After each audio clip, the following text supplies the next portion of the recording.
Gadan ang 63 anyos na lalaki makalis maaksidente ang minamaneho kaining motorsiklo sa tinampong sakop kan Barangay Agrupasyon Ragay Camarines Sur.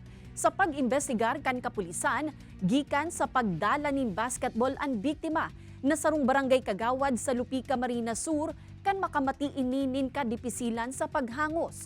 Pasiring nakuta na sa ospital ang biktima para sa maninigong asistensya medikal, alagad pigtutubudang inatake inimantang nagmamaneho, rason para mawaran ininin kontrol asin dagos na mahulog sa kanal. Lugadan man ang 15 anyos na backride kaini. Napag-araman na mayong sulot na helmet ang biktima asin angkas kaini kan mangyari ang insidente. Kung kamo po may mamatian na ako ganyan, mas maigi po siguro na kayo na po mag-drive ng motor, magpatod na lang po or kung iba na lang po ang mag-drive.